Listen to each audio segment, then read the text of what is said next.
E invito a todos ahora a la próxima mesa redonda sobre incorporaciones de tecnologías en el SUS, Sistema Único de Salud para 2022.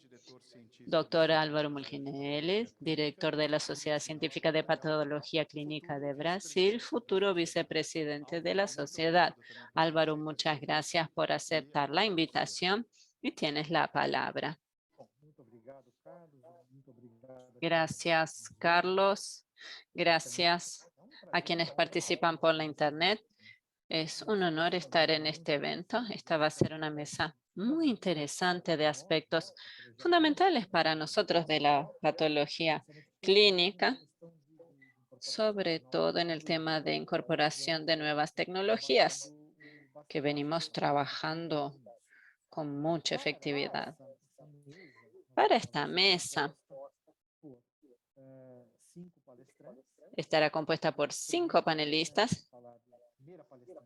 La primera hablará sobre tuberculosis del Instituto Adolfo Lutz, seguida de la doctora Mariana Stefani, que hablará sobre hanseníasis, prueba rápida de la Universidad Federal de Goiás, sobre el duotest HIV sífilis por el Ministerio de Salud Daniela Cristina Suárez, y sobre clamidia y gonorrea también del Ministerio de Salud, doctora Pamela Gaspari. Cerrando esta brillante mesa hablando de VIH, doctor José Eduardo Oliví de la Universidad de San Pablo. Una vez más, muchas gracias. Creo que podemos pasar la palabra a la doctora Erika para que haga su presentación. Erika Shimara. Buenos días a todos. Les agradezco mucho la invitación para participar de este evento tan relevante. Agradezco al doctor Carlos que me hizo la invitación, a Flavia también,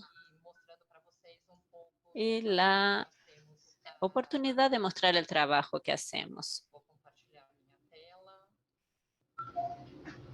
Por favor, me fale se está todo ok. Dígame si se ve bien. Bem, eu vou falar para vocês sobre a questão da incorporação de teste que está sendo Voy a hablarles sobre la incorporación de un test recomendado por la OMS que será incorporado al SUS, Sistema Único de Salud. ¿Cuáles son las expectativas? Hablando de este test, la infección de tuberculosis, una enfermedad curable y posible de prevenir. Cerca de 85% de las personas que desarrollan la enfermedad son tratadas con éxito y tenemos pruebas básicas para diagnóstico, la vaciloscopía que tiene más de 100 años, pruebas moleculares rápidas que también están siendo utilizados, y el cultivo, que es estándar oro, que puede llevar 8 semanas. Ahora en 2020 tenemos datos reportados por la OMS mostrando que casi 10 millones de personas se han enfermado de tuberculosis. Tuvimos problemas grandes en la pandemia por un gap grande de estos diagnósticos y el reporte de estos casos. 1,5 millones de personas murieron por tuberculosis, 214,000 con VIH, y tenemos problemas también con la resistencia a drogas. Pensando en la estrategia establecida por la Organización Mundial de la Salud para el fin de la tuberculosis, es importante definir también el tema de la tuberculosis latente. Necesitamos hacer el diagnóstico de esta tuberculosis para combatir a la enfermedad de forma completa. Entonces, la historia sin evidencia de la enfermedad. La mayoría de las personas no presentan síntomas de tuberculosis, pero tienen riesgo de enfermarse. De 5 a 10% de esos individuos, si no se trata, desarrollarán tuberculosis en algún momento de sus vidas. Pero no tenemos prueba estándar oro para identificar esa infección y la mayoría de las enfermedades de la infección latente y tuberculosis activa es la ausencia de la enfermedad. ¿Cómo hacemos entonces el diagnóstico de esa tuberculosis? A través de la evaluación clínica, radiológica y de laboratorio. Las pruebas de laboratorio incluyen prueba tuberculínica y ensayo de liberación de interferón gamma. Son los que tenemos hoy día. La prueba tuberculínica es la inoculación intradérmica de un derivado proteico utilizado a partir de tuberculosis para medir la función a esos antígenos. Una lectura luego de 48 a 72 horas tras la aplicación y el resultado depende de la lectura en el brazo del paciente. Hace falta entonces 2 visitas al laboratorio para que se pueda elaborar la prueba. Ya en el caso de ensayo de liberación de interferón gamma es indirecto, una prueba indirecta que va a detectar la cantidad de interferón gamma producido por los linfocitos a partir de una infección por algunas proteínas. Entonces tenemos un resultado que puede ser positivo, negativo o indeterminado. Muchos estudios están demostrando resultados beneficios de IGRA comparado al PPD. Uno de ellos, el paciente va al laboratorio, hace la recolecta de sangre, no tiene que regresar con PPD, hay que volver 2 veces porque hace falta que la persona o el técnico haga la lectura. El IGRA tiene alta sensibilidad, alta especificidad en comparación con la prueba tuberculínica. Y la prueba tuberculínica puede variar, sobre todo en poblaciones variadas con la vacuna BCG. Tenemos un falso positivo en esa población. Tenemos entonces algunas ventajas del IGRA en comparación al PPD. La prueba IGRA ha sido recomendada por CONITEC en octubre de 2020. Ha sido recomendado para la detección de la infección latente de tuberculosis para los pacientes que son personas que viven con VIH, recordando que necesitan tener un TCD4 mayor que 350, niños con contacto de casos de tuberculosis activa y personas candidatas a trasplante de células tronco. Sabemos que pacientes inmunosupresores es una población muy importante para pruebas. Sin embargo, CONITEC todavía no ha recomendado para la población, pero está en marcha. ¿Cuál es entonces la prueba para esa detección? Quantiferon TB, que es una prueba que nos auxilia a hacer un diagnóstico de esa infección utilizando la sangre como muestra clínica, utiliza varios peptidos para hacer ese estímulo, pero esas proteínas están en algunas. La ventaja de que no está.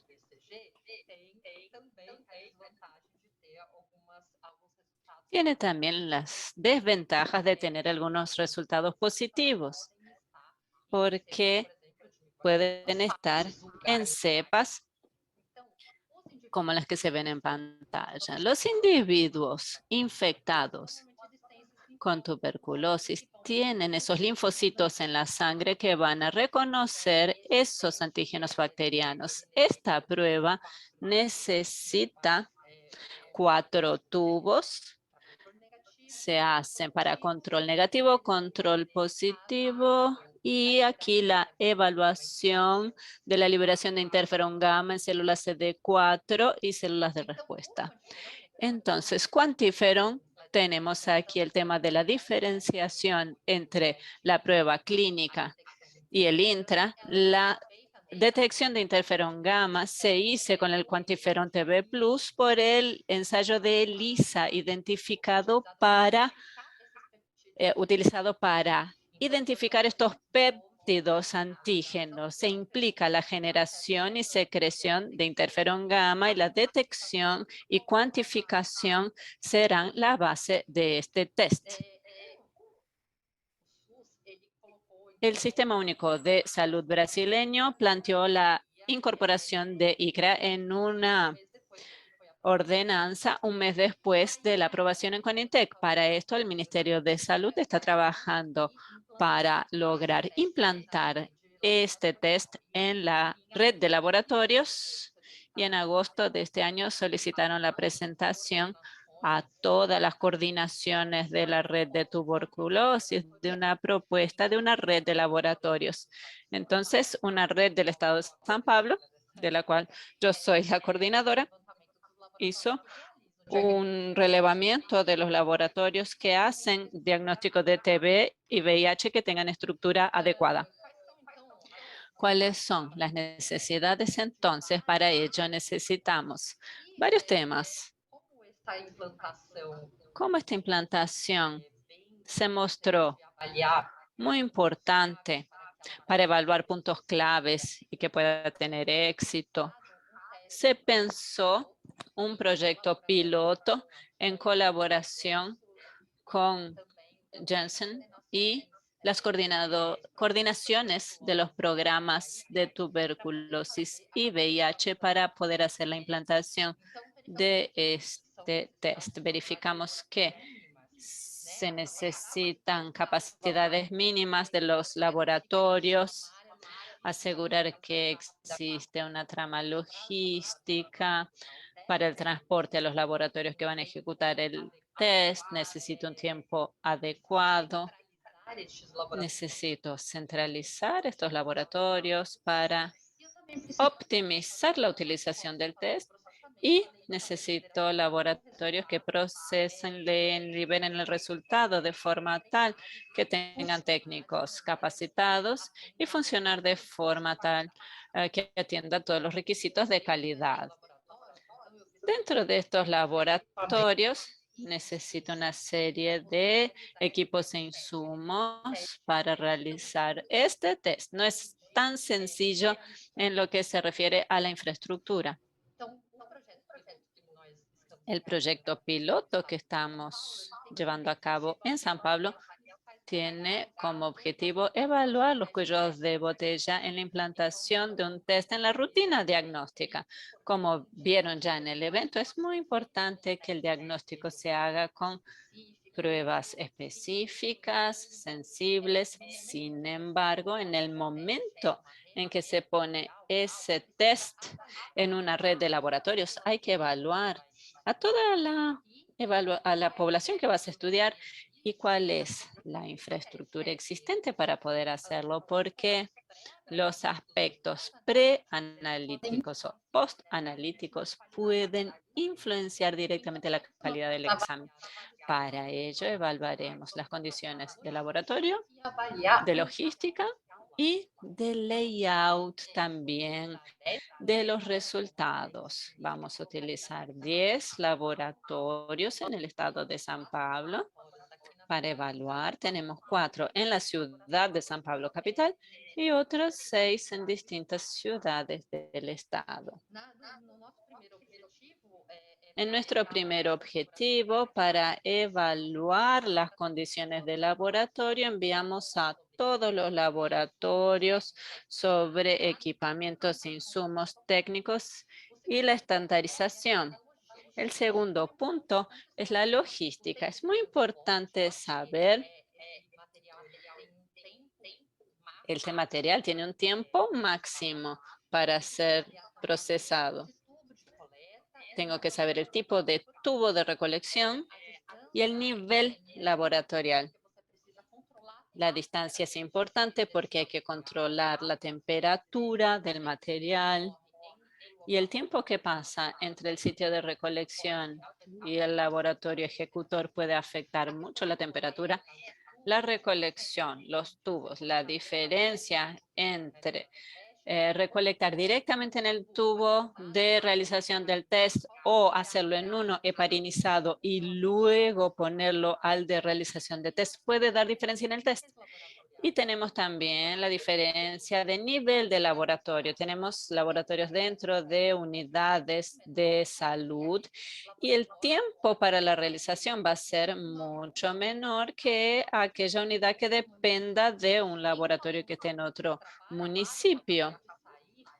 Hay otro trabajo que acaba de salir del Consortium Report que estudiaron en 2 capitales, Río de Janeiro y Manaus, la implantación de un test IGRA y detectaron que la temperatura realmente fue un punto que afectó la calidad del examen. La unidad de laboratorio también es un punto importante. En este trabajo mostraron que las unidades básicas de salud que encaminan a otros laboratorios tienen un resultado que puede ser un poco alterado porque la distancia, la temperatura, el tiempo y el tipo de transporte interfieren en el resultado del test. Otro tema importante para el proyecto piloto va a ser evaluar el layout del resultado. Podemos darle al médico, por ejemplo, una información cualitativa, o sea, fue positivo, negativo o indeterminado, pero también podemos darles una información cuantitativa respecto a la concentración de interferón gamma detectado en el test, en los tubos TB1 y TB2 en este caso. Tenemos en la literatura también que el nivel de interferón gamma todavía no fue correlacionado con el estado o grado de infección, el nivel de capacidad de respuesta inmune o la probabilidad de progresión de enfermedad activa, pero este trabajo tiene el interés de evaluar justamente esto, si estas informaciones conjuntas serán importantes para la toma de decisión del clínico. Respecto a la tuberculosis latente, además, es muy importante la expectativa de la implantación de este test porque será muy impactada en la mejoría de la infraestructura de laboratorio, pero es imprescindible que se hagan actuaciones para flujos de transporte, cronograma de entrega del material, una planificación en la adquisición de estos insumos, hacer un entrenamiento técnico de todos los profesionales relacionados con esta implantación y verificar un plan de implantación descentralizada. No, una implantación centralizada con una descentralización programada, se corrige. Así vamos a poder poner el test en funcionamiento para que los laboratorios lo desarrollen de la mejor manera posible sin pérdidas en la fase preanalítica o postanalítica. Entonces, es imprescindible. Tenemos aquí un ejemplo de implantación de un test y debería ser un modelo muy importante en la implantación de muchos otros, porque principalmente en el sector público existe un impacto muy grande de la infraestructura en la calidad de este resultado. Quiero agradecer mucho la atención de ustedes y sobre todo a las coordinaciones de los programas estaduales de tuberculosis y VIH que dan un soporte a ese laboratorio, a todo ese proyecto que estamos realizando y esperamos que la implementación en el estado de São Paulo sea exitosa como fruto de ese proyecto. Muchas gracias. Muito obrigado, doutora Érica, excelente. Muchas gracias a Erika, excelente presentación. Ya tenemos algunas dudas que vamos a dejar para el final, pero siguiendo ahora invitamos a doctora Mariani Stefani para hablar de prueba rápido en enfermedad de Hansen. Doctora Mariani, por favor.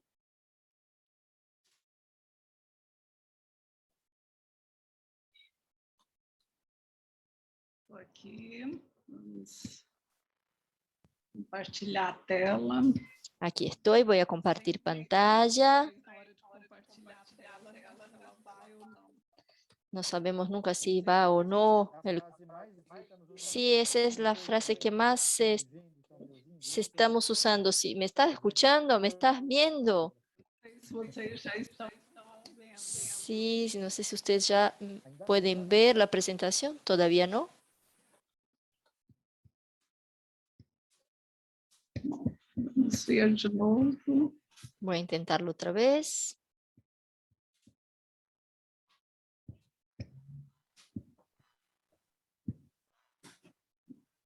Acho que agora vai, né? Agora vai. Ahora sí, ¿no? Sí, ahora sí. Só precisava tirar aqui. Solo hace falta ponerlo aquí. Então, eu quero agradecer muito. Bueno, entonces quiero agradecer mucho a los coordinadores por la invitación, por la oportunidad de estar aquí discutiendo ese tema que me parece tan importante y que parecía un sueño que tuviéramos alguna prueba para enfermedad de Hansen, pero gracias al esfuerzo continuo de muchas personas e investigadores, finalmente vamos a lograrlo. Quisiera compartir algunos datos de la enfermedad de Hansen con ustedes. En realidad, muchas veces cuando yo hablaba en el exterior de enfermedad de Hansen, me miraba con cara de loco y me decía como que esta enfermedad sigue existiendo. Sí, todavía existe. Cada año tenemos más de 200,000 casos, nuevas notificaciones. Lamentablemente también el Brasil es el segundo en el mundo de nuevos casos detrás de India, y ocurre algo interesante en 2020, que pienso que va a ocurrir con muchas enfermedades, que fue una reducción en la prevalencia y en la incidencia, pero lamentablemente esos datos reflejan el impacto de la COVID-19 en la asistencia a otras enfermedades, y probablemente lo vamos a ver en muchos otros escenarios. Recordando que Brasil, India, Indonesia concentran la gran mayoría de los casos registrados de enfermedad de Hansen. Tiene tratamiento desde la década de 80, que es causada por una bacteria. Entonces, el tratamiento es una combinación de antibióticos. Lamentablemente, es un tratamiento que, aunque sea eficaz, redujo la prevalencia, pero no impactó en la incidencia. Hay dos protocolos de tratamiento, uno de 12 dosis para los pacientes que tienen una carga mayor y un tratamiento de 6 dosis o de 6 meses para los pacientes con una carga menor. Quisiera solamente puntuar algunas características de la enfermedad. Estuvimos esperando por una prueba para ella por muchos años, una enfermedad que es sumamente compleja y desafiante. Es una enfermedad granulomatosa crónica de evolución lenta con un periodo de incubación que puede llevar más de 10 años. Una enfermedad dermatoneurológica que compromete piel, mucosa, nervios periféricos superficiales y que se presenta de múltiples formas. Suelo decir que la enfermedad de Hansen son varias enfermedades en una sola. Manchas, placas, pérdida de sensibilidad, es con dolor y a veces sin ninguna lesión, que son las formas neurales puras. Y un diagnóstico tardío, como la microbacteria tiene tropismo para células de Schwann, la respuesta inmune para las células infectadas termina destruyendo la capacidad de producción de mielina. Entonces el paciente pierde la sensibilidad térmica, táctil, y el diagnóstico tardío se ve siempre con secuelas, con incapacidades irreversibles como manos en garra. Y las varias formas clínicas de la de la lepra están asociadas a la respuesta inmune y en última instancia a la genética. Bueno, ¿qué micobacteria es esa? Ha sido descrita casi por este médico noruego y fue el primer patógeno asociado a una enfermedad infecciosa humana. Es un patógeno intracelular obligatorio que replica en macrófagos y células de Schwann con un tiempo de duplicación muy lento, alrededor de 14 días, y se duplica en áreas más frías del cuerpo, entre 27 y 30 grados. Y otro complicador de diagnóstico muy grande es que es único micobactérico que ha sido cultivado en un entorno sin célula axénico. Y eso limitó mucho los antígenos para pruebas de laboratorio. La transmisión sobre todo se da por las vías aéreas respiratorias superiores, de forma que los que conviven con un paciente no tratado tienen un riesgo mucho más grande de desarrollar la enfermedad, sea piel, reservatorios silvestres Pero en Brasil el mayor enfoque son los pacientes multibacilares no tratados.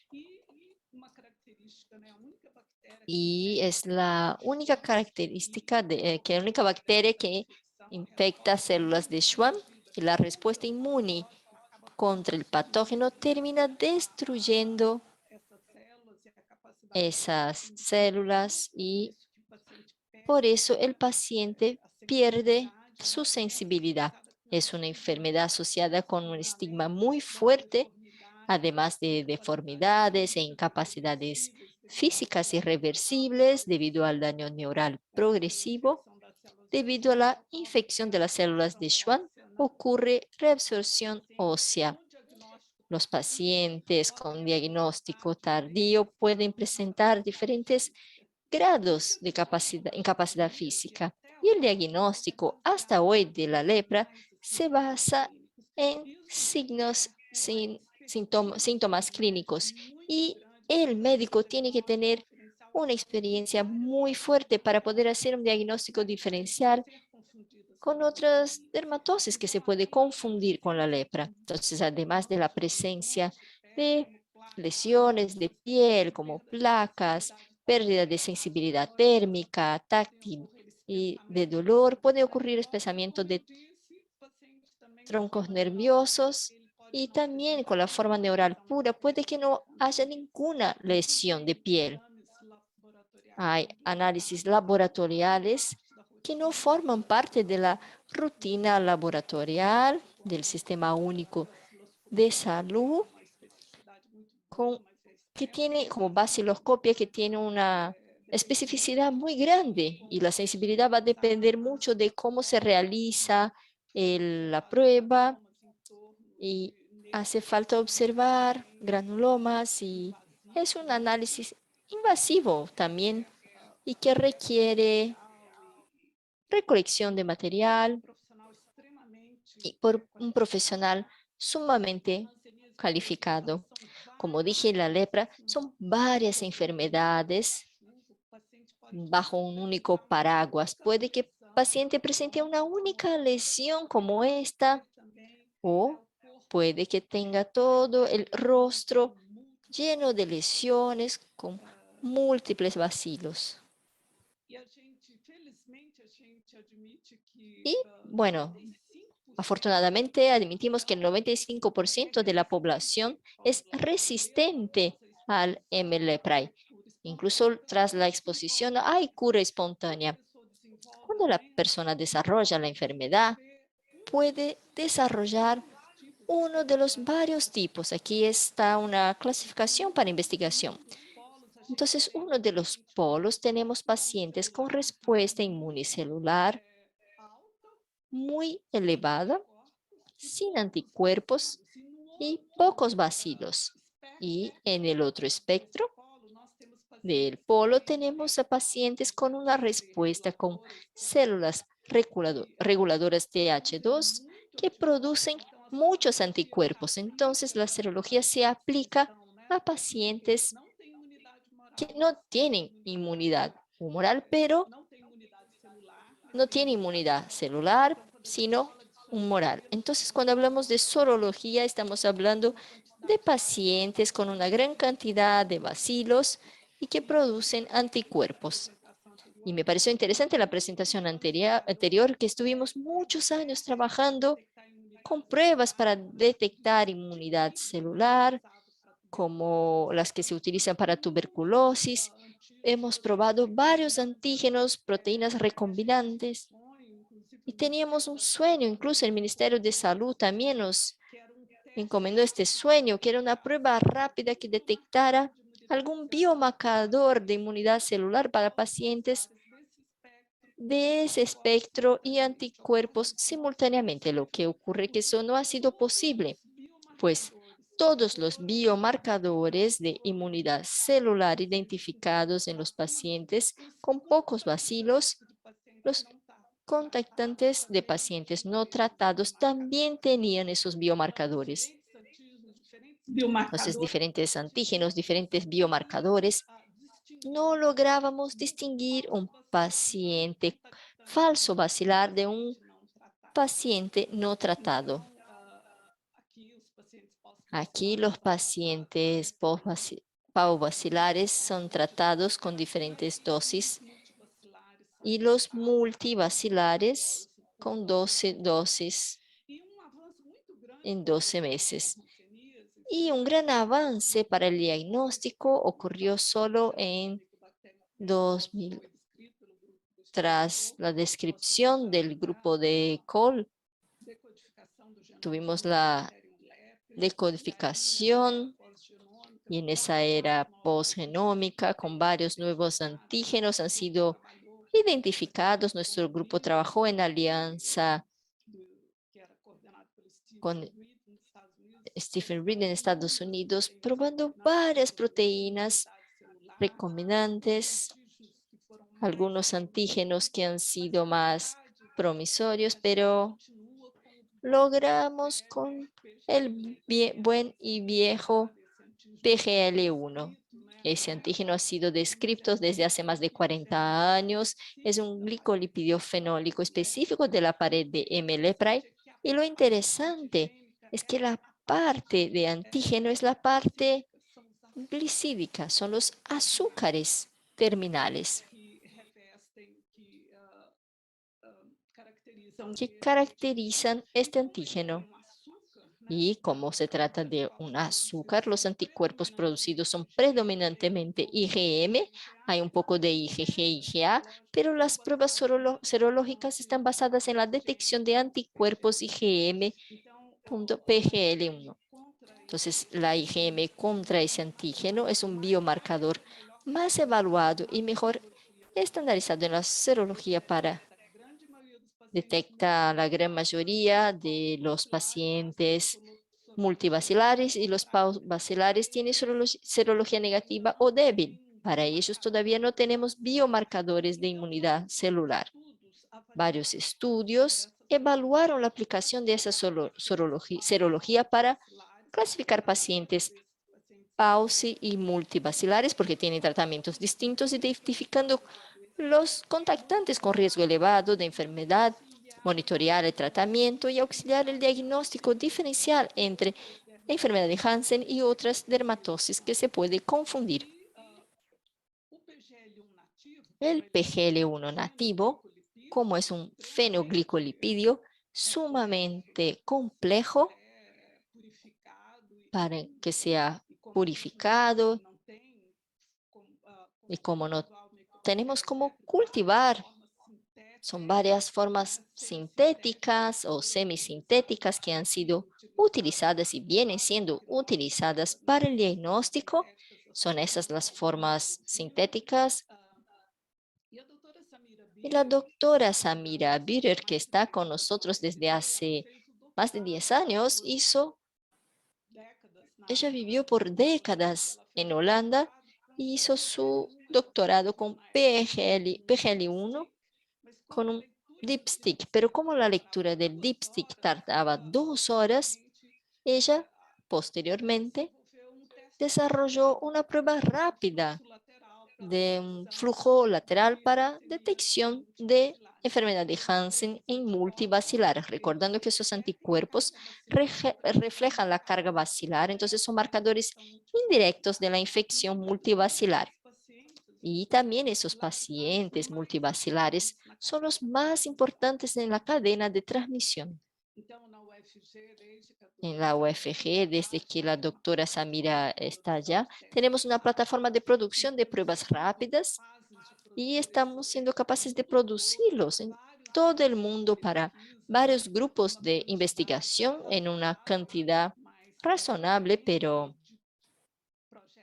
dentro de proyectos de investigación específicos.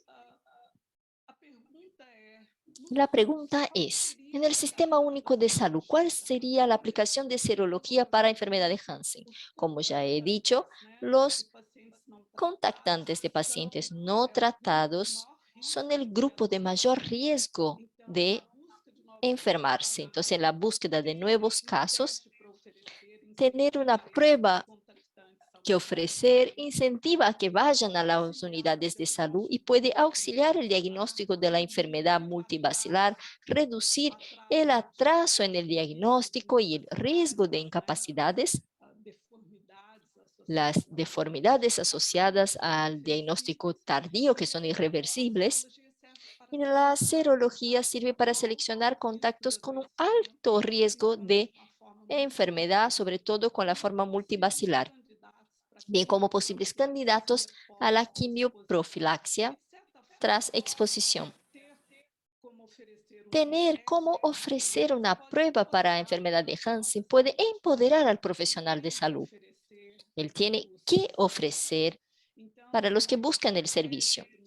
Entonces, en la estrategia del Ministerio de Salud, de OMS, de un rumbo a cero enfermedad de Hansen, la estrategia de eliminar la lepra como una enfermedad global, ya ha sido postergada muchas veces, entendiendo que cero lepra es cero infección y enfermedad, cero incapacidad, cero estigma y discriminación. Entre 2021 y 2025, esa estrategia busca la utilización optimizada de herramientas disponibles, incluyendo la búsqueda de contactos, profilaxia post-exposición y la búsqueda activa de casos en poblaciones específicas. Entre 2026 y 2030, planeamos la introducción de potenciales nuevas herramientas, incluyendo pruebas diagnósticas, y es lo que tenemos hoy de mejor, la serología con G1 y 21 y las vacunas que se están probando.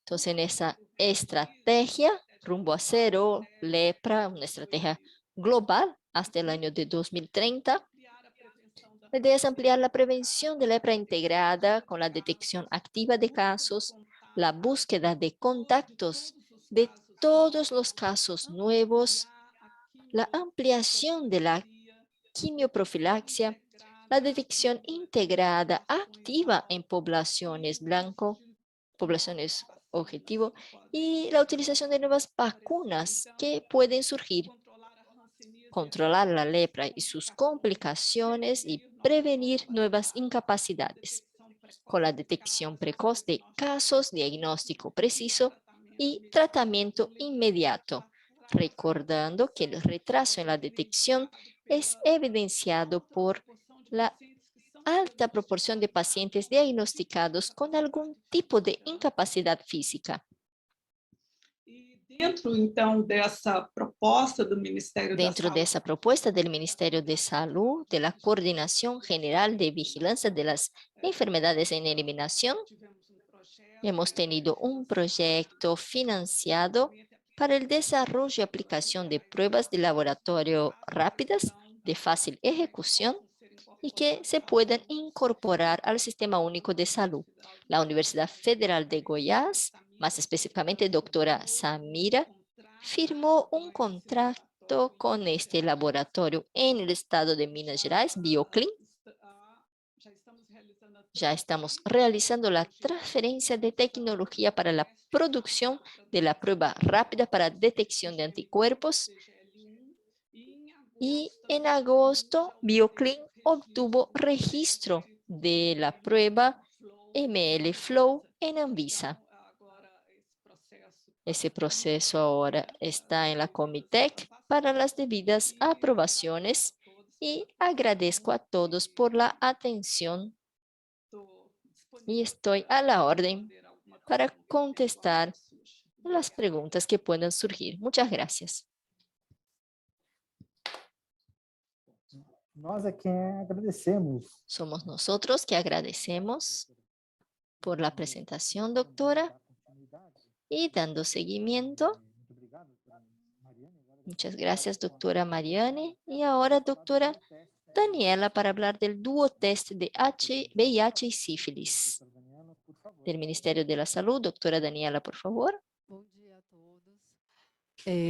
Primeiro, eu agradeço Buenos imensamente días a todos. Agradezco inmensamente a la organización del evento y la invitación para participar. Es un honor compartir tantos encuentros, tanto virtuales como físicos, proporcionados por este evento. Les pido un instante. A apresentação está sendo colocada. Mientras se pone la presentación en pantalla. Então, estão dando continuidade, né? Dando continuidad entonces a la mesa que trata las incorporaciones tecnológicas al SUS, Sistema Único de Salud, y qué esperar para 2022. Hoy voy a presentar los resultados del proceso Duotest para sífilis VIH, encargado por el Ministerio de Salud. Yo trabajo en una institución llamada Instituto Evandro Chagas de Ciencia y Tecnología, vinculada al Ministerio de Salud, situada en el estado de Pará, región norte de Brasil, que tiene como nicho de investigación el área biomédica, medicina tropical, ciencias biológicas y medio ambiente. El objetivo de nuestro proyecto fue evaluar la aplicabilidad de pruebas rápidas para diagnóstico simultáneo de la infección por sífilis y VIH. Diseñamos la investigación basada en un protocolo internacional de un estudio multicéntrico con naturaleza descriptiva y analítica, de delineación transversal, buenas prácticas, sometido al Comité de Ética de Evandro Chagas y OPS. Elaboramos todos los procedimientos operativos estándar del equipo de campo, equipos independientes, diseño de estudio lo demandaban, elaboración de material de comunicación que fue esencial. Fuimos a campo en un periodo post-lockdown en Belén y teníamos un tiempo de ejecución de campo de menos de 3 meses. Revisión de formularios para inserción en la base de datos y de imágenes. Y toda la gestión del proyecto para que todas las etapas fueran mapeadas y rastreadas. El proyecto quería responder inicialmente a 3 preguntas. ¿Cuál es el desempeño del test simultáneo sífilis-VIH en un escenario de vida real? Otra, ¿la prueba rápida simultánea sería aceptada por los usuarios del SUS? Hoy ya se ha mostrado en paneles anteriores desde ayer que el Ministerio de Salud de Brasil tiene distintas puertas de entrada de pacientes, una política de ampliación del testeo rápido. Las pruebas se presentan en dispositivos individuales. Ese usuario de nuestro Sistema Único de Salud puede elegir si se va a hacer el test de VIH, sífilis o demás agravios. Y tendríamos que entender la receptividad de los profesionales del área de salud a esta nueva plataforma. Porque também há políticas bem estruturadas, plataformas de treinamento online. Políticas estructuradas de capacitación en línea, evaluación externa de los profesionales que ejecutan el testeo rápido en Brasil hoy. Sobre la accesibilidad, investigamos a gestantes en atención de 3 unidades básicas de salud del municipio de Belén durante su atención durante el embarazo, 7 hombres que tienen sexo con hombres y 77 profesionales del sexo en acciones en la calle, con el apoyo del consultorio en la calle de la Secretaría Municipal de Belén. Cabe enfatizar que se sabía que prevalencia de sífilis y VIH en Belén era muy elevada. Entre los materiales de comunicación que preparamos, se apoyó el estudio de aceptabilidad porque permitía que en un primer momento se distinguiría el voluntario de la investigación, idas y venidas de la unidad de salud, regreso a casa, ida al laboratorio, regreso a casa, y una nueva ida a la unidad de salud para recibir el resultado, tratamiento. Es un proceso que ya existe en las unidades básicas de salud en Brasil, que es el testeo en el momento de la atención, pero con dispositivos de prueba individuales, uno para sífilis, uno para VIH, y el paciente puede elegir si probarse en los dos o no. Y el resultado, que era un proceso similar al existente, pero con el testeo simultáneo, sin permitir la elección. Nuestro público entonces tenía un perfil de las embarazadas, la mayor parte jóvenes de hasta 24 años, ingresos de hasta 2.000 reales. 5 personas se utilizaban de ese ingreso. Se declararon de color pardo. Tenía nivel de escolaridad de enseñanza secundaria, heterosexuales viviendo con su pareja, y el formulario permitió conocimiento de actitudes y prácticas.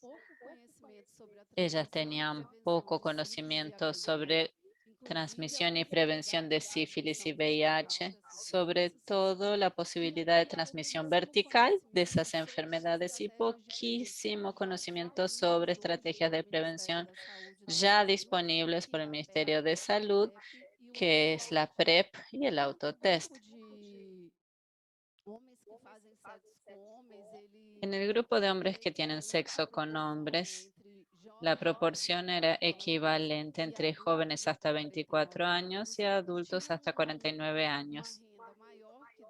Y tenían un ingreso mayor que 2.000 reales, la mayoría solteros, con nivel escolar de educación superior, y se observó que tenían conocimiento sobre prevención y transmisión, excepto para la transmisión vertical, y que tenían conocimiento del acceso a PEP, PrEP y autotest. Las trabajadoras del sexo, por su parte, tenían un perfil de jóvenes y adultos también, con ingreso inferior a 2.000 reales. Nivel de escolaridad era el menor entre estos grupos, solamente de enseñanza primaria. Muchas se declararon entre hetero y bisexuales y tenían mucho conocimiento sobre las formas de transmisión y prevención de sífilis y VIH, pero tenían poco conocimiento sobre PEP, PrEP y autotest. Sin embargo, este público, en general los tres grupos, embarazadas, HSH y trabajadoras del sexo, dijeron que aceptaban muy bien las pruebas rápidas en detrimento del testeo en laboratorio en función de la practicidad sobre el test evaluado, ese testeo simultáneo para VIH y sífilis. Más del 80% de cada grupo dijo que aceptaría y no se importaba entre elegir o no hacer un test u otro, entre no poder optar, digamos. E hicimos algunas preguntas más sobre qué los incentivaría a testearse con mayor frecuencia. Las embarazadas relataron que si no necesitaran ser pinchadas varias veces, se testearían más. También lo harían más para el máximo de enfermedades y si no tuvieran que esperar más de 30 minutos. Más del 40% de las embarazadas dijeron que sí. Los pedidos de turno en las unidades fueran más ágiles, también se harían más pruebas con más frecuencia y que les gustaría hacerse las pruebas a domicilio y sin la pinchada de la aguja, más de 73%. El grupo de HSH destacó también que lo harían con mayor frecuencia si no hubiera muchos pinchazos de agujas, que también les gusta hacerse un test para un máximo de enfermedades de una sola vez. También les gustaría esperar menos de 30 minutos, pero sí les gustaría que las pruebas fueran hechas en campañas en la calle, como hace el consultorio en la calle y se ofreciera tests a domicilio o en el trabajo. En cuanto a las trabajadoras del sexo, ellas destacaron el tema de la espera, de menos de 30 minutos, sobre todo las embarazadas y las trabajadoras del sexo. Decían, llegamos muy temprano a las unidades, pasamos por toda la selección previa, nos hacemos el test y cuando hay que esperar mucho tiempo, realmente es muy desgastante porque muchas tienen que trabajar, entonces surgen esos temas asociados. Pero las trabajadoras del sexo también se harían más tests si encontraran más campañas de test en la calle, también a través de un acceso facilitado al autotest. Sobre la usabilidad, que fue otro abordaje de esta investigación que fue hecha entre los profesionales de salud de la red que ejecutan el test rápido en la red de atención del municipio de Belén. Entrevistamos a 138 profesionales de distintas puertas de entrada del SUS, maternidades, urgencias, unidades básicas de salud, consultorio en la calle, entre otros, y ellos recibieron la caja del kit evaluado en el proyecto, que fue el SDB Online, VIH sífilis Duo de Abbott. Paréntesis, el proyecto prevía la evaluación de otros dos fabricantes, Medlev, Sonic and Bio, pero al momento de ejecutar la investigación, los fabricantes no tenían test disponibles. El disponible en el momento era solo Abbott, pero encima en una cantidad un poquito inferior de lo que necesitábamos. Volviendo, los profesionales de salud recibieron los kits, manipularon los insumos, el prospecto con las instrucciones, los examinaron, la solución tapón, la pipeta recolectora, el dispositivo para la prueba, y evaluamos en ese estudio una parte disponibilizada para la realización del test que no está incluido en el kit, es la lanza ya estandarizada por el Ministerio de Salud, y ellos también recibieron un video con las instrucciones del fabricante. En contacto entonces con el kit y las instrucciones, realizaron el test en pares, realizando una prueba en otros, sí rellenaron el formulario de la investigación. ¿Cuál fue el perfil de nuestro público relacionado a los profesionales de salud? 57% eran de nivel técnico, técnicos de enfermería, ya realizaban el testeo en la red pública de Belén desde hacía más de un año, cerca de 30%.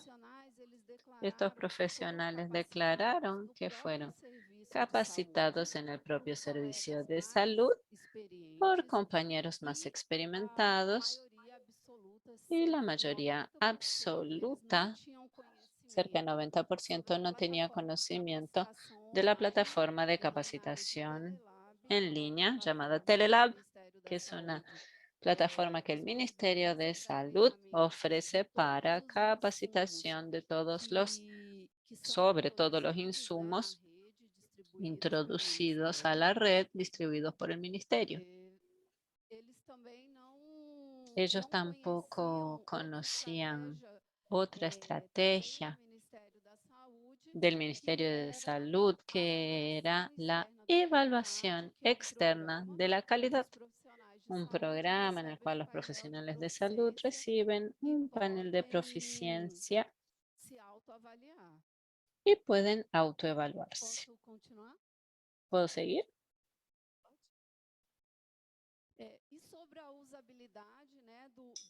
Sobre la usabilidad del test,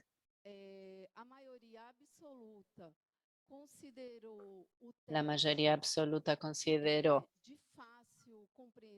que la prueba era fácil de entender, las instrucciones del prospecto, abrir el envase, la manipulación de la lanceta, la pipeta y la solución tapón, el diluyente, y la lectura y la interpretación también. Entonces, de estos parámetros, el índice con menor evaluación fue el manejo de la pipeta, pero casi 80% de este grupo consideró que era fácil. Y preguntamos también a esos profesionales qué les parecía, si algún usuario del SUS dejaría de testearse si estuviera disponible solamente el DuoTest. Y la mayoría, el 90%, dijo que no, que los pacientes no dejarían de hacerse el test. Les preguntamos individualmente si como profesionales de salud ellos preferirían trabajar con el test sencillo o dispositivos de test simultáneos, y la mayoría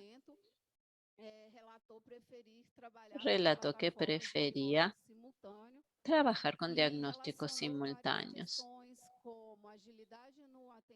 alegando la agilidad en la atención, la optimización de los espacios de almacenamiento y el pedido de los insumos que serían facilitados con la incorporación de esta prueba. para la precisión, o sea, parámetros de sensibilidad, valor predictivo positivo y valor predictivo negativo. Recolectamos sangre de punción venosa, llevamos el material al Instituto Evandro Chagas para realizar las pruebas estándar oro o patrón oro. Se hizo la comparación ciega independiente entre equipos y la prueba rápida se recolectó digital y se hizo el test en el momento de la atención, el resultado verificado por 2 personas del equipo. Y lo que tenemos entonces de análisis de precisión, destaco los resultados sobre sífilis, porque en la literatura ya tenemos evaluación de parámetros de este test en otros países.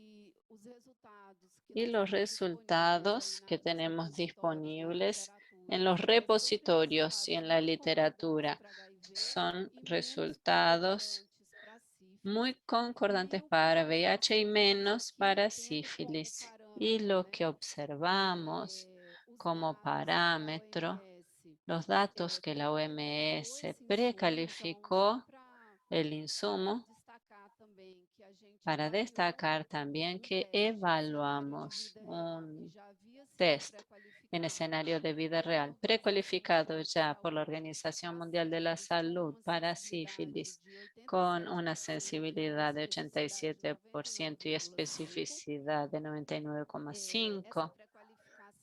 Esta precalificación ya asegura compras, sobre todo en países en los que no hay una estructura de acciones regulatorias y sanitarias bien establecidas.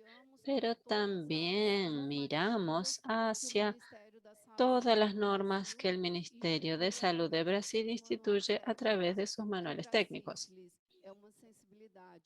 Que para sífilis es una sensibilidad de 94,5% y una especificidad de 93%. Entonces, cuando observamos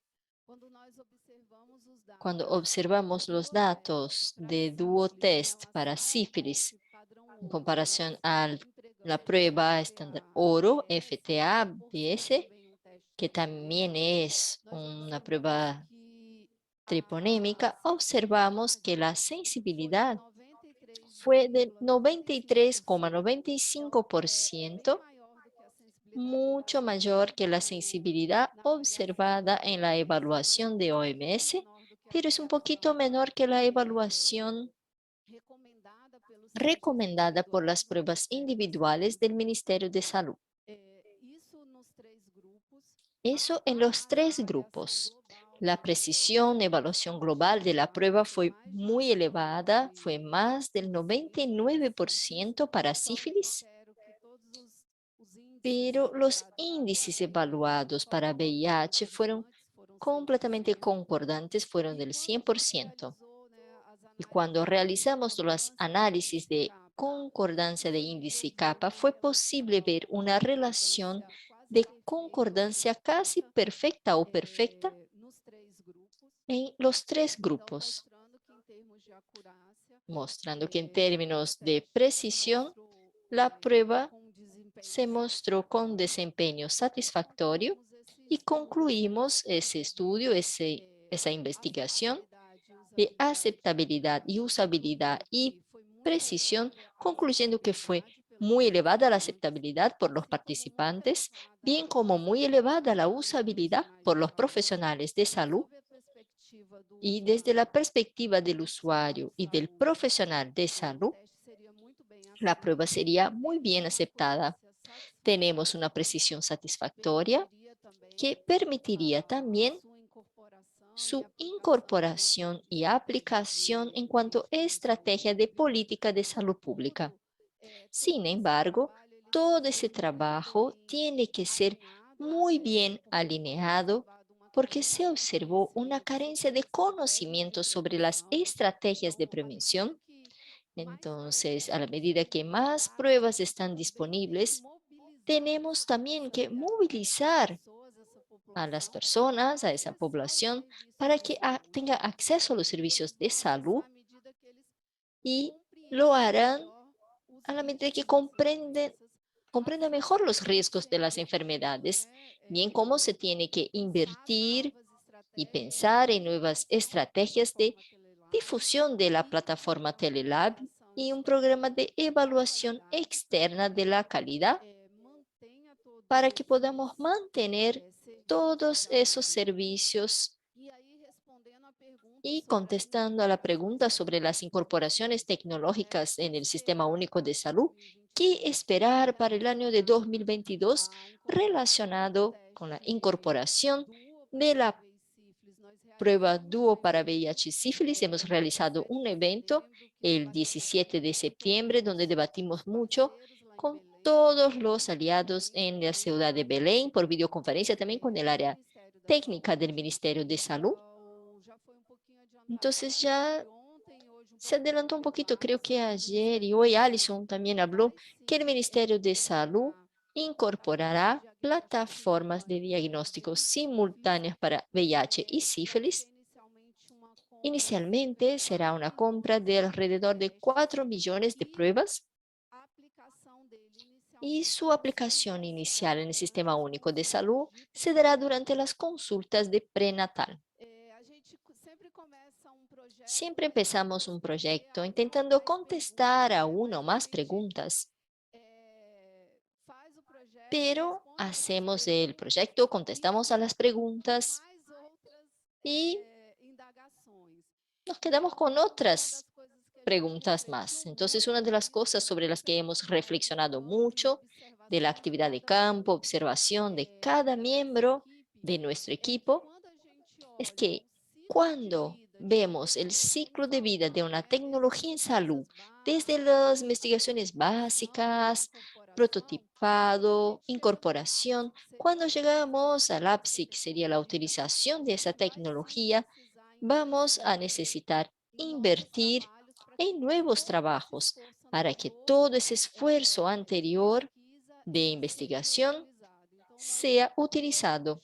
Entonces, en el Evandro Chagas vamos a incorporar nuestra línea de investigación con una óptica de diseño de servicios para la incorporación de esas tecnologías en el Sistema Único de Salud con metodologías de gestión para que podamos diseñar mejor esta jornada de experiencia, tanto del usuario como del gestor y de los fabricantes, y que así logremos llevar más acceso y más salud a toda nuestra población. Nuevamente agradezco a la organización del evento y otra vez agradezco a todo el equipo del proyecto. Fue un equipo sumamente comprometido. Trabajamos alrededor de 12 horas al día durante la implementación. Agradezco a los voluntarios, participantes y bueno, muchas gracias y estoy a la orden. Muchas gracias, doctora Daniela. Y ahora rápidamente pasamos a la doctora Pamela Gaspar, que hablará de clamidia y gonorrea.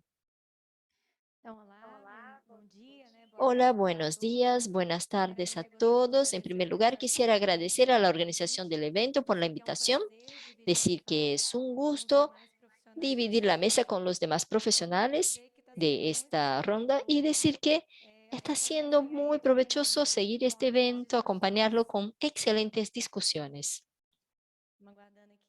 Aguardo aquí la diapositiva. Prontinho? ¿Listo? Entonces hoy voy a hablarles un poco, siguiendo contestando la pregunta de incorporaciones tecnológicas del Sistema Único de Salud y qué esperar para 2022, clamidia y gonorrea. Próxima diapositiva. Ah, está aquí. Gracias. Antes quisiera solo reforzar que clamidia y gonorrea son infecciones de transmisión sexual y cuando no tratadas, no diagnosticadas de forma correcta, puede causar consecuencias gravísimas al paciente, pudiendo incluso llevar a la infertilidad. Son enfermedades realmente consideradas muy importantes en salud pública para su enfrentamiento. Por eso, todo el esfuerzo para que haya la incorporación y utilización de pruebas de diagnóstico en la rutina. Antes de hablar de la presencia de las pruebas en el Sistema Único de Salud, quiero contextualizar un poco sobre el historial de cómo hemos llegado aquí y toda y cualquier tecnología utilizada en el Sistema Único de Salud, no basta que tenga registro en Anvisa. A partir del registro de Anvisa es necesario que haya un interés de que se utilice en la rutina del Sistema Único de Salud y pasará por un análisis en CONITEC, que es la Comisión de Incorporación de Tecnologías, donde se evaluará la eficacia, precisión, efectividad, seguridad de la tecnología y la evaluación económica que va a comparar los beneficios y de los que ya hay disponibles hasta el momento. A lo largo de ese largo proceso que se puede observar en la pantalla, al final se dará un dictamen favorable o no a la incorporación de esa tecnología en el Sistema Único de Salud. ¿Qué tenemos entonces para clamidia? Empezamos por clamidia. En 2008 se incorporó la prueba captura híbrida, investigación de clamidia por captura híbrida en el Sistema Único de Salud. Es una prueba que está presente desde el 2008 y antes no hablaba de gonorrea ni otras técnicas de biología molecular. Con el paso del tiempo, con los avances de la tecnología, han surgido cada vez más pruebas en el mercado que incluían, sin modificar significativamente el costo de la tecnología, y hacia la amplificación del ácido nucleico, no solo la detección, como es el caso de la captura hídrica. Entonces, con la amplificación del ácido nucleico es posible mejorar la precisión de esas pruebas, aunque sea un estudio de clamidia y gonorrea juntos, se emiten los resultados de forma indiscriminada. Si clamidia, si gonorrea, si gonococo. En 2018, la tecnología ya estaba incorporada. Solicitamos alteración del procedimiento de captura híbrida para detección de clamidia y gonococo por biología molecular. Debido a todo el contexto que les mencioné, entonces esa alteración ha sido aceptada. Y tenemos hoy el procedimiento que consiste en pruebas que utilizan biología molecular para detección de ambos en pruebas moleculares. Teniendo ese código de procedimiento, todo del Sistema Único de Salud tiene ese código y fueron alcanzados más. En el caso, dicta la utilización de la tecnología en el Sistema Único de Salud, entonces se pudo poner la recomendación de cómo y quién hacer el test con esa nueva tecnología. En ese contexto ha surgido otra cuestión que tras 20 años de intentos fue posible tener el lanzamiento de los resultados de la primera edición de éxito de la vigilancia a los antimicrobianos de susceptibilidad, que se llama SENGONO. En esa evaluación con las muestras recolectadas en 2015-2016, fue posible observar una elevada resistencia a penicilina y tetraciclina, como se esperaba, una elevada resistencia a ciprofloxacino, como también se esperaba, pero hasta entonces la recomendación nacional para tratamiento de clamidia y gonorrea era ciprofloxacino, porque no teníamos evidencias nacionales suficientes para cambiar en CONITEC, que fue la primera diapositiva que les mostré. A partir de ese momento fue posible modificarlo. Vimos que acitromicina tiene una resistencia intermedia, ceftriaxona y cefixima, que son de tercera generación, tenían 100% de sensibilidad. Entonces, corroborando los protocolos internacionales, hemos cambiado el tratamiento para ceftriaxona y cefixima y acitromicina. Y con eso una alerta en Brasil sobre la importancia de hacer pruebas para gonorreas debido a la resistencia. Un paciente, un caso de Londres de 2018 que se consideró la peor supergonorrea del mundo y supergonococo del mundo, y después de ese caso muchos otros han sido diagnosticados. El mundo estaba en alerta nuevamente bien grande sobre el tema, y en 2008, el año todavía era 2018, fuimos a presentar ese resultado de cómo se estableció la vigilancia de gonococo en el Sistema Único de Salud y los desafíos enfrentados en el Congreso Mundial y Europeo de la IUCT en Dublín. Y hubo un episodio que suelo clasificar como la ventana de oportunidad política para clamidia y gonococo, el policy window. Esa ventana le doy el nombre de PrEP. Surgió entonces en el mundo y cada vez más se hablaba de PrEP. Brasil fue a presentar los datos, era una reunión de OMS, y nos preguntaron si teníamos una trazabilidad de clamidia y gonococo en esos pacientes. Y entonces decimos que había todo ese movimiento, mucha cosa había cambiado, pero parece que todo el éxito que estábamos presentando en la PrEP casi que ha sido condenado, porque no estábamos viendo la parte de las ETS. Bueno, la verdad es que lo estábamos mirando, pero sin una acción efectiva. Y sumándose a esa ventana de oportunidades, que podemos considerar la incorporación de esa tecnología de clamidia desde 2008.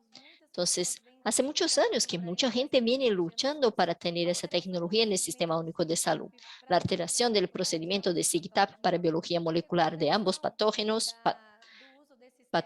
la recomendación de el guideline PCDT y IST, el resultado de emisión por primera vez del Sengono, y el paciente de Londres. O sea, todo eso junto, hubo un compromiso de que a partir de aquel momento intentaríamos incorporar esa tecnología de hecho en la rutina por medio de una gestión, una adquisición centralizada y una gestión federal de los insumos en alianza con los estados, municipios y servicios de salud de Brasil.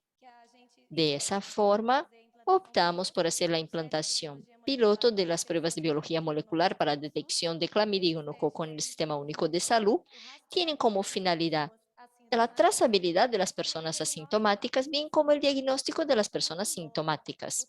Entonces, aunque el tratamiento de los asintomáticos en esos casos sea todavía sindrómico, pues los resultados no son emitidos en el momento, son pruebas útiles a la hora del regreso del paciente para una evaluación, para saber si el tratamiento dado era realmente para la infección que estaba ocurriendo, si siguen los síntomas, pensar en resistencia para un tratamiento adecuado, o incluso en la investigación de otros microorganismos que pueden también generar los mismos síntomas que clamidia y gonorrea. ¿Cuál es el objetivo de esa implementación de ese proyecto piloto? En comprender la dinámica de implantación de las pruebas de biología molecular para detección de clamidia y gonococo, y para estimar la demanda de adquisiciones futuras, tanto de gestión federal, municipal y estadual. ¿Quiénes y cuándo? A partir de 2018, cuando ha sido incorporada esa tecnología, todo ese procedimiento en realidad cambió para abarcar todas las biologías moleculares y gonococo y clamidia. Entonces, 2018, 2019, 2020, nuestros deadlines traen ese cuadro de trazabilidad, de testeo de personas asintomáticas, además de las sintomáticas para esos agravios. La red hoy de la implantación piloto tiene por lo menos un laboratorio en cada unidad de federación del país. Algunos estados más poblados como São Paulo, Río de Janeiro, Río Grande do Sul, cuentan con más de un laboratorio. Esa red ha sido realizada una adquisición de 100,000 pruebas Abbott Real-Time CT-NG, y las pruebas han sido adquiridas para la estrategia piloto porque se aprovechó la capacidad ya instalada de la red de carga viral de VIH es otro desafío en el SUS, porque para cada agravio se instala una nueva red, son equipamientos grandes y que tienen que compartir el mismo espacio, los mismos profesionales. Entonces venimos intentando aprovechar las tecnologías ya existentes en el SUS y para ampliar una vez que los equipamientos tienen capacidad para eso. Entonces las muestras ejecutadas en la red son las de orina, secreción uretral, suave vaginal y suave endocervical. Una serie de acciones, como se trata de estrategia piloto, venimos siguiendo con otros profesionales de la mesa una serie de iniciativas que se tienen que hacer cuando se trata de una nueva tecnología en incorporación en la rutina. Entonces tenemos oficios, documentos de apoyo, varios encuentros con los coordinadores estaduales, con los laboratorios. Se realizaron POP de recolección de muestras, soporte y monitoreo, capacitación online sobre recolección de muestra para estandarizar con calidad y cómo se debe hacer la recolección en el SUS, porque era un procedimiento nuevo. Y también venimos dando soporte, estamos en contacto casi que a diario con la red y se hizo también un webinario que tiene como enfoque concientizar a los profesionales clínicos de la importancia de esa prueba. Queremos romper el tema de que para qué probar si el antibiótico es mucho más barato y resuelve. Estamos hablando de casos sintomáticos, pero ¿y los asintomáticos? ¿Y el tema de la resistencia? ¿Y el tema de tratar, hacer un super tratamiento, no tratar lo que se debería tratar? Entonces, todos esos temas tratamos de abarcar en este webinario en alianza con la Sociedad Brasileña de ETS. Hay videos disponibles tanto de la capacitación y del webinario en el YouTube. ¿Cuáles han sido los desafíos que podemos listar hasta el momento para la incorporación de esa tecnología a la rutina? Las pruebas adquiridas no son validadas para muestras extragenitales, suave faríngeo y anal, que serían muy importantes porque son sitios anatómicos que también son infectados sobre todo por el gonococo, y la faringe es un lugar de desarrollo de resistencia, de cepas resistentes. Entonces es muy importante hacer la investigación en esa muestra. Não faz parte do teste do El kit. tubo primario no forma parte del test. Es el tubo que va después para el almacenamiento. La logística de envío de insumos es desafiadora porque va a distintos sitios. Enviaríamos los insumos fríos de laboratorio a laboratorio para el depósito de la Secretaría. Es un desafío grande. La necesidad de creación de una nueva organización local con capacitación de profesionales, establecimiento de flujo, todo cambio de proceso causa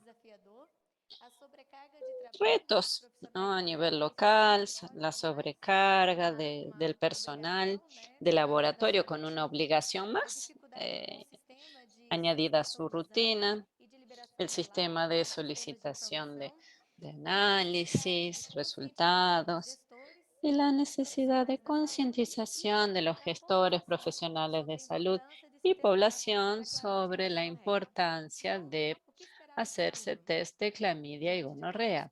¿Qué esperar de futuro ante lo expuesto? Esperamos que los resultados de esta implantación piloto sean satisfactorios y que lleven a reforzar la necesidad de instituir esta red de manera definitiva, junto con la carga viral de VIH, hepatitis B y hepatitis C, que es la red gestionada por el Ministerio de Salud, por el Departamento de Enfermedades de Condiciones Crónicas e Infecciones Sexualmente Transmisibles, de la que formo parte, una adquisición compartida a nivel municipal y del Estado, y además de las muestras genitales, las extragenitales puedan sumarse.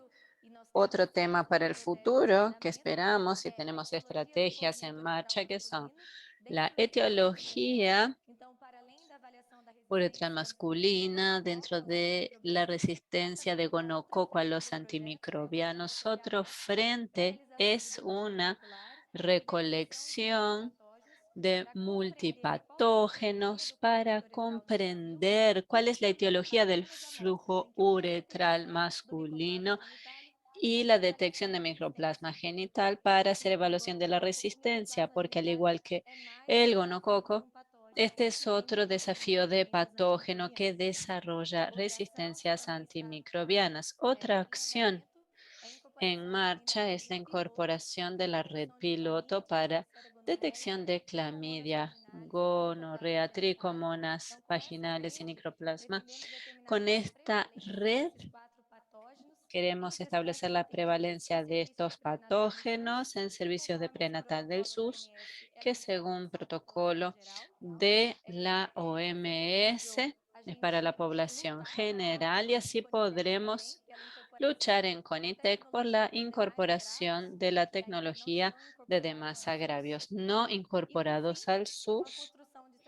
Y para una construcción de estrategias piloto del futuro, la utilización de testeos rápidos a fin de llegar a ampliar el acceso a esta tecnología, como se mostró a lo largo del evento, ayer en la charla de José, hoy de Alison y demás colegas, pasando del abordaje sindrómico a etiológico para hacer análisis de resistencia en el local.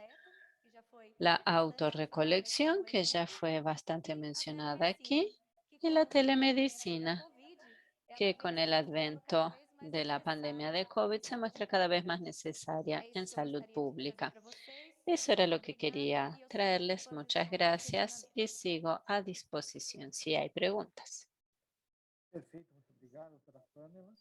Perfecto, muchísimas gracias, doctora Pamela. Disculpen, se corta el audio del doctor.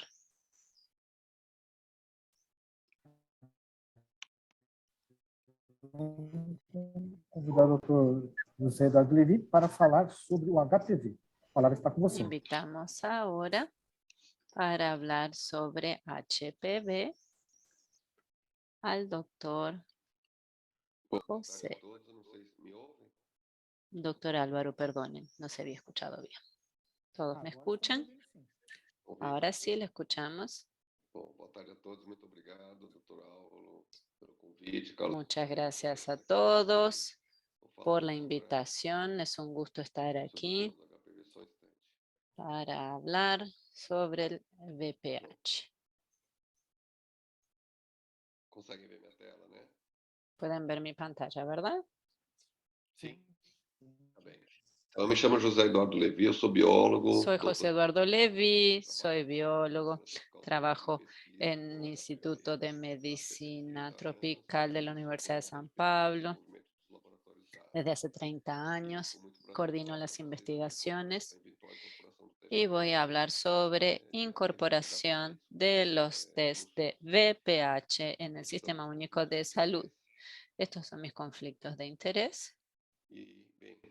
A Organização Mundial da Saúde La estabeleceu Organización Mundial de la Salud estableció una meta de eliminación del cáncer cervical y el objetivo es que en 2030 los países signatarios hayan alcanzado el objetivo 90, 70, 90. 90% de las niñas con menos de 15 años ya estén vacunadas, 90% de las mujeres precursoras de cáncer cervical estén en tratamiento y 70% de las mujeres en edad de trazabilidad se hayan hecho 2 test por lo menos, uno con 35 y uno con 45 años de edad. Ese sería el compromiso de la campaña de eliminación del cáncer cervical. La OMS publicó en 2018 una lista de pruebas esenciales que todo ser humano debería tener acceso en su vida, complementando la lista de medicamentos esenciales. Y por primera vez surgió en esa lista un test de VPH, ADN. Más recientemente, no solo la OMS, invirtió y aboga el uso de el rastreo del cáncer de cuello del útero, haciendo test de VPH, explicando cómo esto se puede hacer en programas de rastreo y trazabilidad. Y a través del uso de las pruebas de PBH, en lugar de hacerlo con la cetología, como es el rastreo tradicional. Estudios de la década pasada grandes, aleatorizados, que un brazo hacía PBH y otro cetología, y se veía cuáles pruebas detectaban mayor número de lesiones, además de objetivos secundarios. El trabajo es impactante porque en realidad es la junción de los 4 grandes estudios de Italia, Suecia, Reino Unido y Holanda que prueba que el rastreo basado en VPH promueve una detección mucho más alta comparada con la cetología. Y el seguimiento de esas mujeres a lo largo de muchos años dice que es seguro que ese intervalo de testeo sea cada 5 años, sea más largo. Esa es la base experimental que comprueba la ventaja y utilización de la prueba de HPV y la fuerza de este tipo de abordaje viene de su accesibilidad. El test de VPH es mucho más sensible que la cetología. Para lesiones de alto grado es de 50-80%. En cetología, el molecular va de 90-99%. Esto promueve una reducción en procedimientos como colposcopías por lesiones citológicas o no específicas que no son la verdadera lesión precursora. ASCUS y el ESIL permite aumentar el intervalo de test y la automatización es bien importante. No tenemos un análisis subjetivo que depende del entrenamiento del citotécnico, que es difícil. Y con esto logramos producir grandes rutinas de productividad, difícil de alcanzar con la productividad necesario para el rastreo en masa como el cuello del útero. La desventaja es la especificidad clínica, porque la gran mayoría de las mujeres que tiene VPH ADN positiva no tienen lesiones. Eso dificulta la orientación, algoritmo de test. Esto dificultó o retrasó la aceptación de este tipo de abordaje por parte de las sociedades científicas u órganos regulatorios. Y otra cosa que se plantea es que es muy cara la prueba de VPH. Vamos a ver si es un argumento válido o se adoptó por aquellos que son contrarios al uso de estos test en la red pública. Son costo efectivos en Holanda, en China, en México. Es costo efectivo en cualquier parte del mundo donde se hace este tipo de análisis. Tenemos un estudio realizado en la red pública de Indaiatuba, San Pablo, con valores que fueron nacionalizados, reales, practicados en el país, y se estimó, ya que no lo tenemos en la red pública, de $30, que incluso me parece alto. Este estudio mostró claramente que pruebas de VPH son costo efectivo, o sea que cuando se introduce lleva a ahorro de recursos. Este es el de alto riesgo. Luego citología entre población de 25 a 29 años y VPH de 30 a 64 años. Por eso lleva a ahorro. Se comprueba que en la realidad brasileña la prueba de VPH lleva a economía de recursos, no a gastos mayores.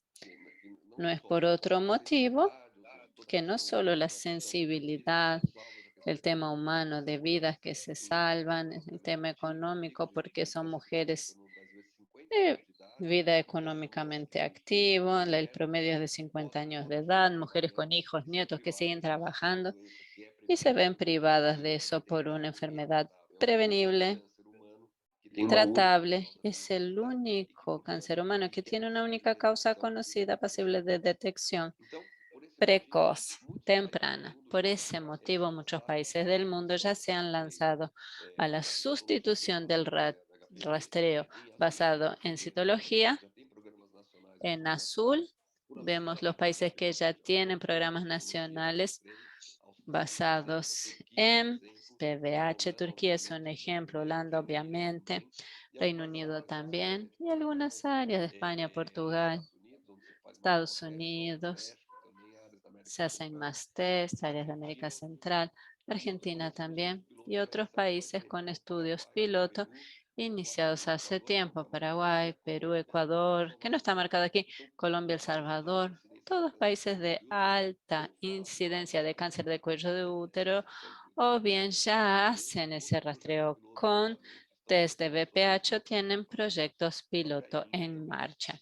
India también, que es un sitio con gran número de casos de cáncer de cuello de útero. Recordando que son virus de DNA y por la biología molecular sabemos que podemos usar como analito tanto el ADN del virus como también el ARN mensajero, proteínas virales o celulares producidas frente a la agresión por el virus en la célula. Por esta razón, tenemos familias de test que hibridizan pero no amplifican. Los de detección de proteínas virales o celulares, patoagrumónicas marcadoras de la expresión de las proteínas oncogénicas del VPH. Los test basados en ADN tienen mayor sensibilidad clínica. Los basados en proteína tienen mayor especificidad, por eso mayor valor predictivo positivo. Tenemos que jugar con esos dos aspectos, recordando que cuando hablamos de rastreo de cualquier cosa es mayor sensibilidad clínica. Queremos el negativo. Queremos que diga que no tiene y puede volver dentro de 5 años. Cuando digo que tiene, puedo estar equivocado, pero entonces puedo hacerle otras pruebas, otras metodologías. Por este motivo se hace el mercado global con todas las edades de rastreo.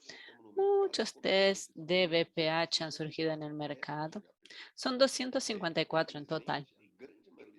Desafortunadamente, la mayoría de ellos, más de 90%, no sigue los presupuestos de calidad para que se use para rastreo. Y 81,8% no tiene publicación en revistas evaluadas por pares. Entonces, lo que decimos es que test de VPH sí, pero no cualquiera. Hay que evaluar cuál es la historia clínica. Cuando se dice que no se va a hacer más citología, no es cierto. Va a ser revalorizada. Algunos algoritmos que se usan en países que usan el test de VPH en la red pública para rastreo. En Estados Unidos se hace la prueba, si da negativo, la mujer vuelve 5 años después. Si el tipo 16-18 positivo, se hace una lámina de citología, un test de mayor sensibilidad, especificidad. Si es normal, esta mujer vuelve en un plazo más corto. Eso para el de 12. Para el de 16-18 sí va a colposcopía por el valor predictivo de lesión presente. Holanda es más conservadora. Junta todos los testes un único resultado, manda a citología y repite tras 6 meses. Ele não La só não introducción del test de VPH no solo no elimina la citología, sino que la hace un procedimiento más noble y mejora su calidad. Es un trabajo hecho en el Sistema Único de Salud, en un centro que hace citología de rutina. onde os citotécnicos leram a lâmina sem Los saber citotécnicos leen la lámina sin saber el resultado de VPH y sabiéndolo. Y vean que la detección de lesiones de alto grado fue mucho mayor cuando sabían el resultado de VPH, observando las mismas láminas. Entonces, el tema es, ¿por qué hacer esa diferenciación del genotipo? Porque tienen capacidades oncogénicas muy diferentes. Si es el VPH16, el riesgo acumulado en 14 años de seguimiento en Dinamarca de esas mujeres, una mujer que era 16 positivo y se mantuvo, tiene un riesgo de 45% de tener una lesión de alto grado pasado todo ese tiempo, contra otros tipos de VPH clasificados de alto riesgo. Lo son, pero mucho menos oncogénicos a lo largo del tiempo. Entonces, haciendo un análisis más personalizado, tiene sentido distinguir estos dos tipos de infecciones por VPH para alto riesgo, usando el mismo algoritmo norteamericano, mandando a colposcopía a las mujeres con VPH 16 o 18 en análisis de mundo real, probando que es posible y deseable la realización de este tipo de test. En este estudio de San Pablo con 16.000 mujeres de la red pública, vemos que la frecuencia de los genotipos de VPH, los que atribuimos menor oncogenicidad, son más de la mitad. Observando, disculpen, hay un micrófono abierto. normal, a gente consegue ter uma Con la aproximação. citología normal, podemos tener una aproximación de la oncogenicidad, Reforçando essa mensagem, isso é mais reportando el mensaje con menor necesidad de colposcopía y otros estudios. Finalizando, tras COVID y sus aprendizajes, tenemos ahora una capacidad instalada de equipamientos.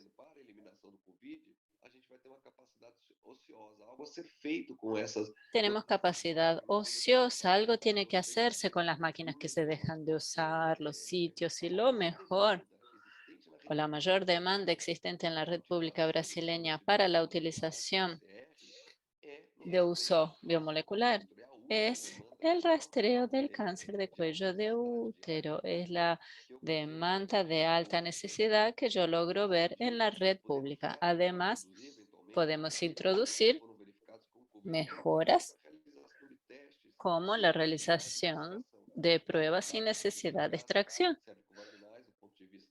porque se asemejan a los nasofaringios que se utilizan para COVID.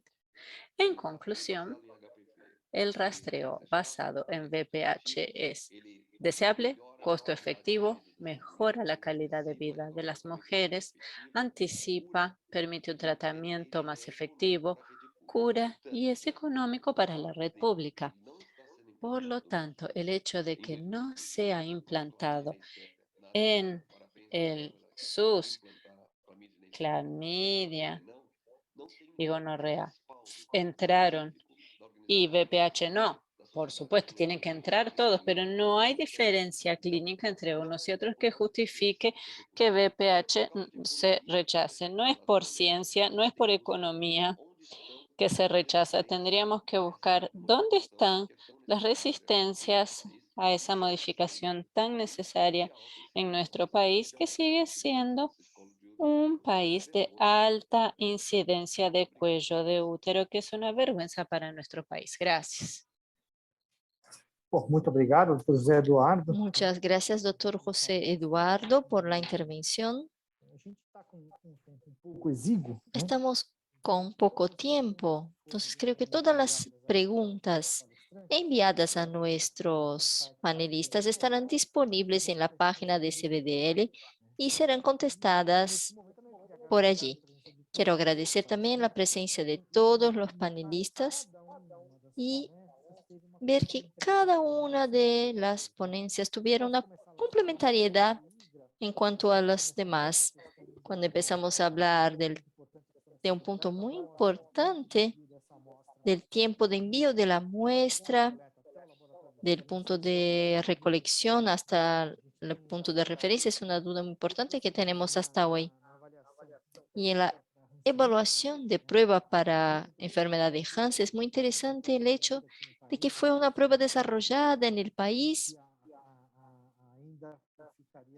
y destacaría que se debería mostrar con un poco más de énfasis la cuestión de precisión de la prueba. Cuando se habló del duotest, me parece que llegamos a un punto importante que es la perspectiva del usuario.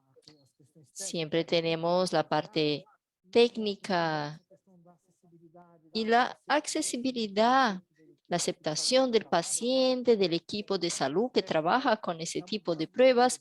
O sea, el cambio de cultura para una prueba rápida es fundamental y creo que ese trabajo es brillante porque logramos cambiar rápidamente a la cultura cuando esta prueba está cerca de quienes lo necesitan, los pacientes. Y Pamela también con el desafío de la implementación nacional, de esa gran dificultad en trabajarlo y el punto